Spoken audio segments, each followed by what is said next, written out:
Weekend's disaster in London and just might do it. They're at home. They play well there against a Steelers team that hasn't won in Baltimore in 5 years and been dealing with a week of distractions about the team's pregame demonstration last Sunday.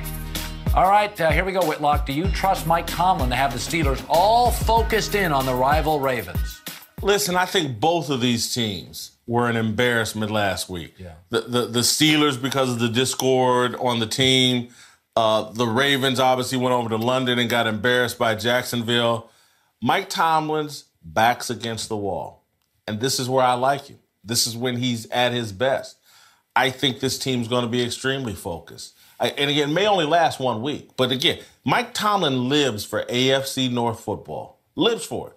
And he will have his team. And look, him and Big Ben aren't on the same page. At all.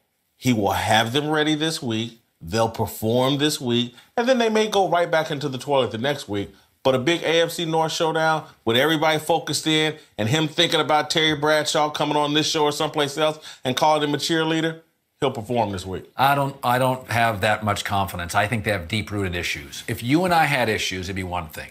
But if you went public or I went public 3 times, that tells you that you don't feel that just us disagreeing is solving it. You're going to the public to... When Big Ben goes to the public, that's telling you, man, the owners won't listen to me, the media won't listen to me. We have deep-rooted issues here, and they're not solvable. Like, everybody fights. When stuff goes to the press, that's leaking. I mean, I saw a story today where Tomlin in the overtime with Chicago said, give it to them, and Chicago scored. How do you think that played flying home? I think the Big Ben Tomlin thing is worse than anybody's discussing.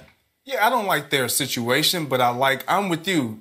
I like Tomlin backs against the wall. And one thing I will say, even though they're at odds, they may not see eye to eye. One thing they will see eye to eye this week is those Ravens. Neither one of them like those Ravens. And in the AFC North game, division game, I see them coming together. And one other note. Baltimore lost to Jacksonville Jaguars.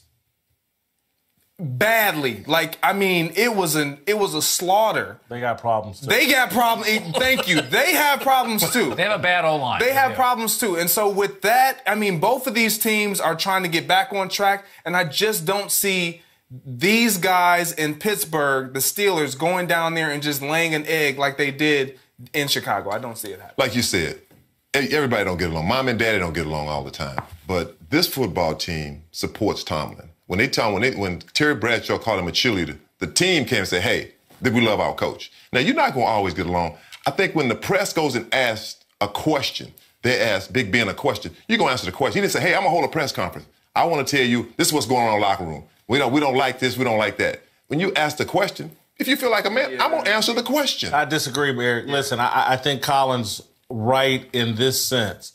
Big Ben, since he got married, since he got in trouble, he has legitimately pivoted to a more mature, different person. He's a leader. And I think that Big Ben previously, him and Tomlin were right in there together. They were BFF. They're closer to the same age.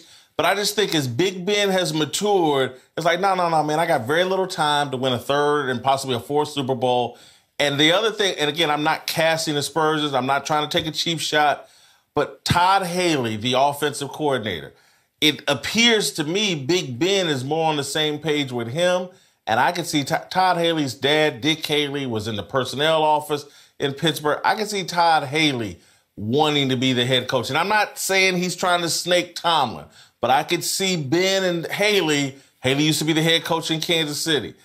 They can be second-guessing this coach and not on the same page with this coach. And if you lose Big Ben, you lose the team. I just think Tomlin in desperation mode is in there fixing things, and they're going to be prepared to play the AFC North football against the Ravens. This game may be ugly.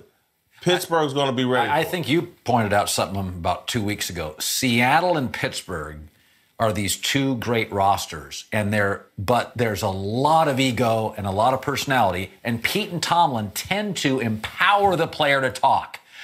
Sometimes that works initially, but Belichick never has, and Saban never has, and Generally, football's built not about player empowerment, coaching empowerment. Pittsburgh and Seattle feel like these player-empowered locker rooms where they've lost some big games recently, and I sense a deterioration of unity. Listen, Todd Haley, because of his dad, understands the history of the Pittsburgh Steelers, what the organization stands for, and I could see him and Big Ben sitting there going, this man over here, Antonio Brown, brought Facebook Live into our locker room, and nothing really happened to him. Certain players are coddled in that organization, Antonio Brown being one of them. I don't think Big Ben liked it. I think he thinks that Tomlin's too chummy with these players. Again, your narrative is right. I just think the Ravens and the history of this rivalry and the AFC North is going to get this team back on focus. The angst for that Tomlin team. knows the importance of this game. That's why he came out publicly and said, look, players just want to play football. He knows we got to focus on football, or I may